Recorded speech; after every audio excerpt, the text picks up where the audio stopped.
There is, by the way, a form handling library,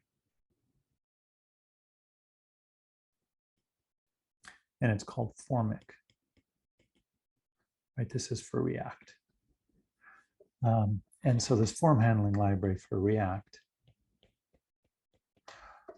goes ahead and just removes some of your choices of how exactly this propagation of change information is going to happen to parents. It just defines how it's going to happen and specifies some conventions for how you are going to, for instance, create input fields, okay? And then how those input fields are going to be handled. So what properties you need to pass, and then it handles those. It also adds in some validation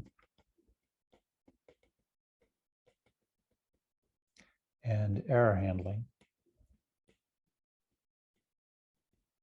in the sense that you can create validators, and it will then create some easy way to provide error information to your components so that they can redisplay.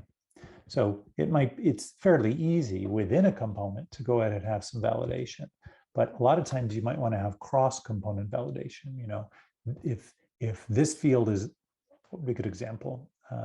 Password and checking your password to make sure these two different components have the same values, for example. You know, that would be one way where you need some higher level validation.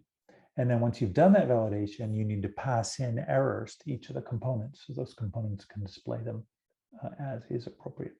So you could look into Formik and see if this makes sense for your particular application.